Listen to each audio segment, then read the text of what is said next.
In the late 1980s, a young boy would return after school to play outside and enjoy the start of summer vacation, only for a rainstorm to sweep his city and for him to never be seen again.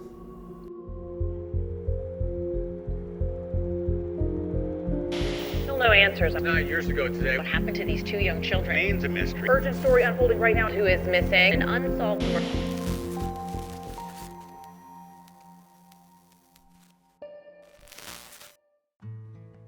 Scott Allen Kleeschulte was born April 12th of 1979 to his mother Peggy Kleeschulte and his father Richard Kleeschulte, who both worked at Capitol Printing.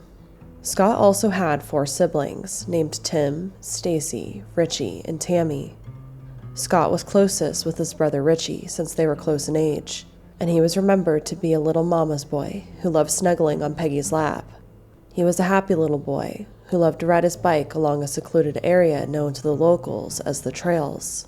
The Trails was a patch of forest in the residential neighborhood of St. Charles, Missouri, where Scott and his family lived.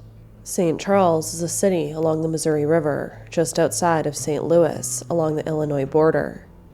Even today, it's an area with a lot of greenery. Dense patches of trees still stand between different housing developments, and it's riddled with parks, many of them heavily wooded. When Scott lived there in 1988, it was more rural, representing the very edge between civilization and farmland. In the woods, the local children often played, rode their bikes, and passed the hot summer days away with each other, out of adult view. The Trails was laced with caves and tunnels for children to explore, and creeks rushed on to the rivers through the area. The caves had started to be dug out by local kids in the 60s and continued on through the generations, some caves going as far as 30 to 40 feet. The residential area was also spotted with homes in the $80,000 to $400,000 range, with some moderately priced apartments and duplexes. June 8th of 1988 was Scott's last day at school at Coverdell Elementary. It was the start of summer. That morning, his parents last saw him as he sat in front of the television watching his morning cartoons before he headed off to school. There was plans later that evening to possibly go to dinner and buy Scott a pair of shoes to celebrate him passing the grade. After school, around 3:30 p.m., Scott returned home and changed out of his school clothes. He then grabbed a snack and headed out to have some fun. His first destination was a local boy named Mike's house, but he was still eating dinner, and so he told Scott that he'd be out in a bit. So Scott decided to play by himself. When his sister Stacy left for work around 4:30 p.m., she noticed her little brother playing by a grassy hill near their home, running around and just being a kid. What did Stacy see? He was, the last time she had seen him, he was at the top of the hill just playing, running around, being a kid like we did. You know, I know people say not to play in the streets, but that's where we played, up at the top of the street, and that's where he was. And this was a fairly urban but rural area, too. You were sort of out in the country, right, where kids just could feel free to play? Yeah, it was a neighborhood. I mean, it was a neighborhood full of 100 kids probably in the neighborhood, but, you know, right 5 minutes from our house was nothing. Farmlands and fields and dirt trails and stuff like that. The 9-year-old would last be seen walking in the neighborhood near his home in the 3300 block of Loverens Drive, walking down Ken Drive towards West Adams Street near the Trails. But unfortunately that day, not long after Scott was spotted, a heavy thunderstorm followed by a flash flood swept the city. The storm damage would keep Peggy and Richard at work late by an hour or two, delaying their return home. The roof at work had sprung a leak, so they stayed back to put some buckets out. When they returned home around 5:15 p.m., Scott was nowhere to be found. At first, family was concerned because Scott hated storms, so they thought he would have been back as soon as possible. Then again, Scott was also most likely playing at a friend's house, such as Mike's, so he could have been safe away from the storm. But as dusk began to settle in and he still hadn't returned, Richie was sent out to start knocking on doors to see if Scott was playing at a friend's home. But when no one claimed to have Scott, the rest of the family went out and also began knocking on doors. At approximately 8 p.m., police would finally be called in. After this, an extensive search would commence for the little boy. Local citizen Bob Highshoe brought in 3 bloodhounds trained in tracking. The dogs followed Scott's scent about 5 miles northeast, but the trail was lost on Fox Hill Road.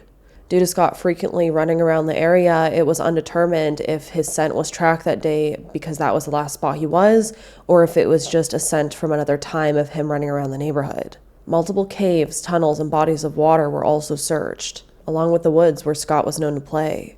Some of his friends even helped assist officers to show them the specific caves that the children played in. After this, police would begin digging in the labyrinth of caves in the wooded hillside where Scott was known to play with other neighborhood children.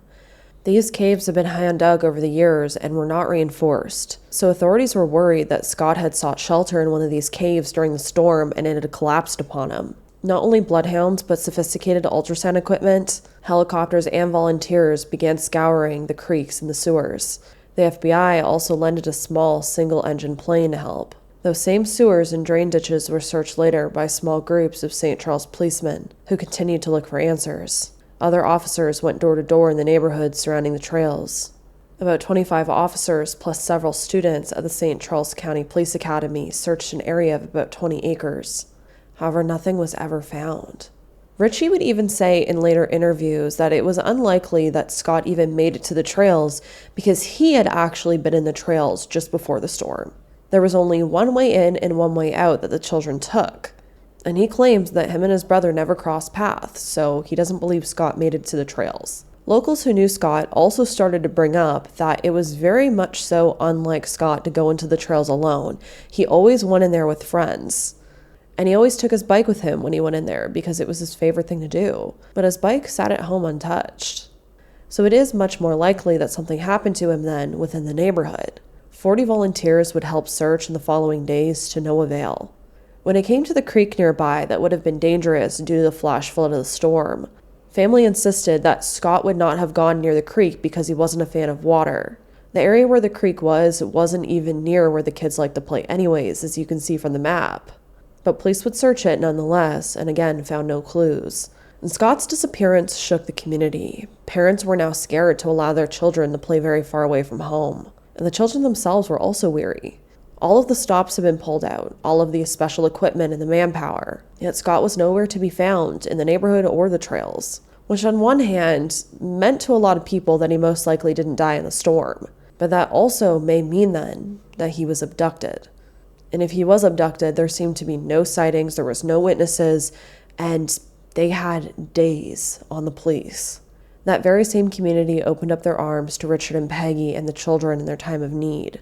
Coworkers brought them food, friends aided in the searches, and 2 little girls even set up a lemonade stand to try to raise money for the searches. Scott's father, Richard, saying, quote, "You hear about the sort of stuff happening, but you never think it'll happen to you. I just keep hoping I'll look up and see him coming down the street. They say no news is good news, but you wonder sometimes." End quote. Exactly 3 weeks after Scott disappeared, another rainstorm swept the city of St. Charles. It had been the first storm since Scott's disappearance, and it was really hard on Peggy, who said, quote, "It was raining, the first rain since the day Scotty disappeared, and it was a Wednesday, and I couldn't force myself to leave home. The hardest thing is going off to work and leaving the kids." End quote. It was hard on Scott's siblings as well. Stacy replayed the last moments she saw her brother playing outside of their home over and over again in her head, saying that she constantly thought about him. Richie didn't want to start football practice again because it was something that him and Scott did together. Little Tammy, who was only 6 years old at the time, didn't really understand what was going on, and so she was constantly asking when Scott was coming home.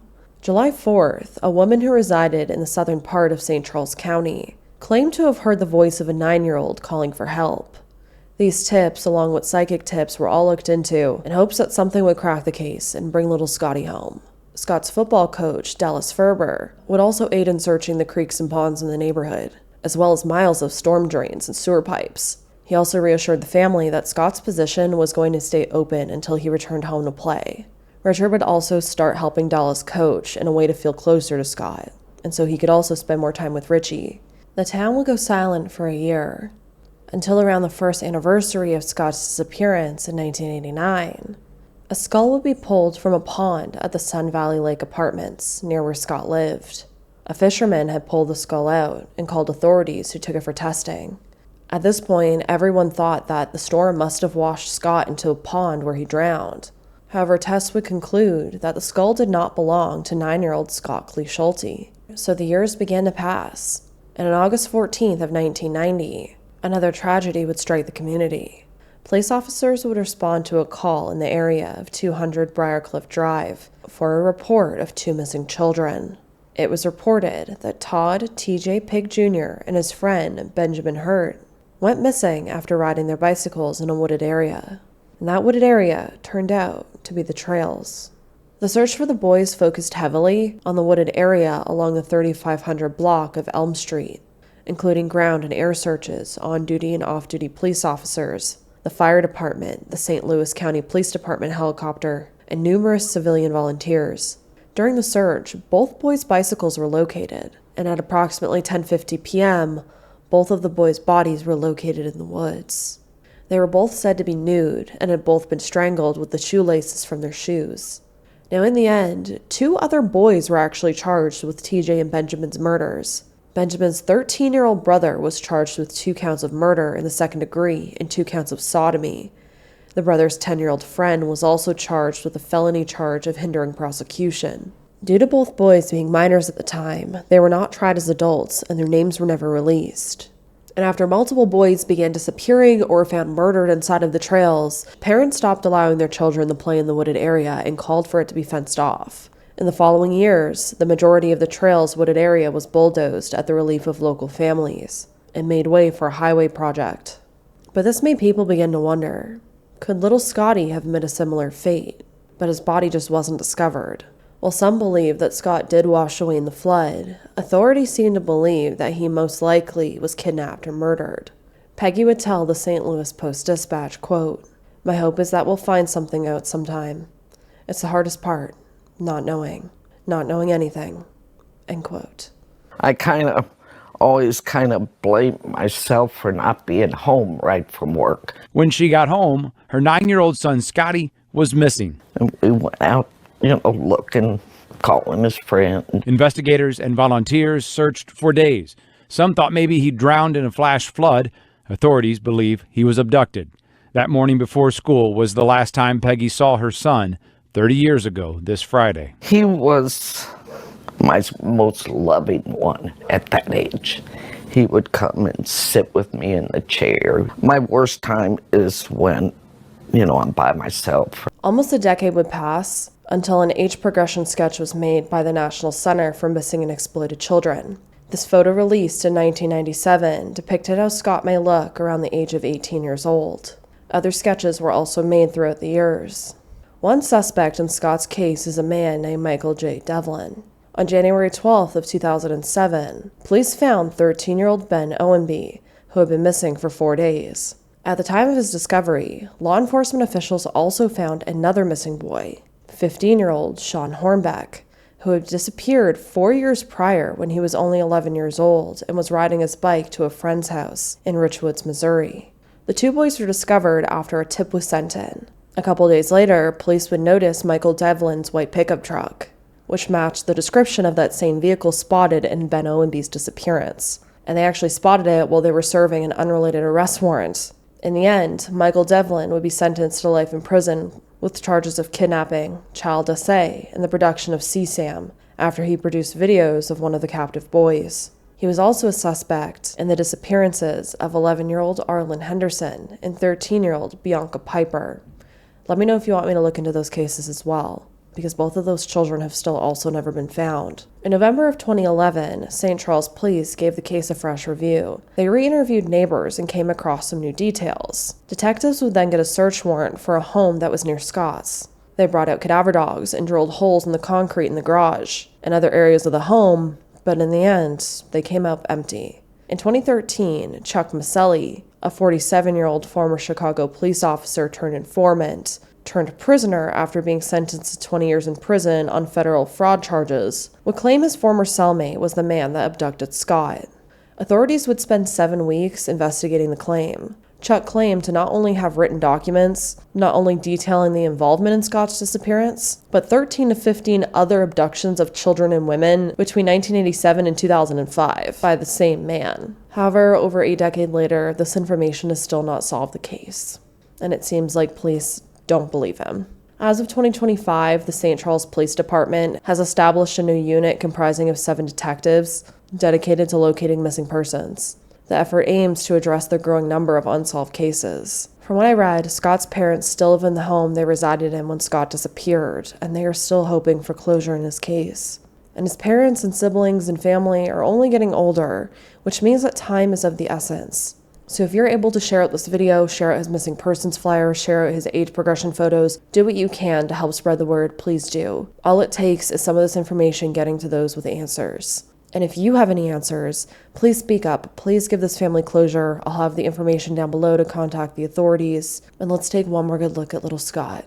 Scott was described as standing 4 foot 4 inches tall and 60 pounds at the time of his disappearance, with brown hair and blue eyes. He had freckles across his nose, 3 small moles on his face, and a small scar on his chin. Scott was last seen wearing a black t-shirt with "Rude Dog" written on the front of it, khaki pants, and red and black high-top sneakers.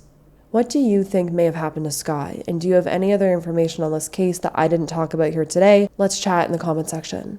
And as always, I hope you all stay safe out there, lock you in as indoors, and I hope to see you in the next video.